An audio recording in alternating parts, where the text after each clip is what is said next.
The Discayas, due to their uncooperative behavior now, there's absolutely no chance that they can even become state witnesses anymore.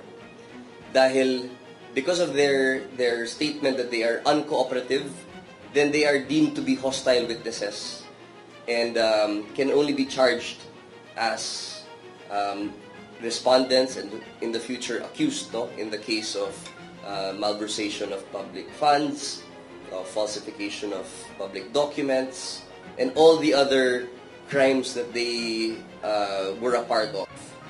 Dahil alam naman ho natin na higit 4,000 po ang sinalihan nilang bids around the country, and kahit anong scheme or scam na nakita natin sa DPWH, kasama sila.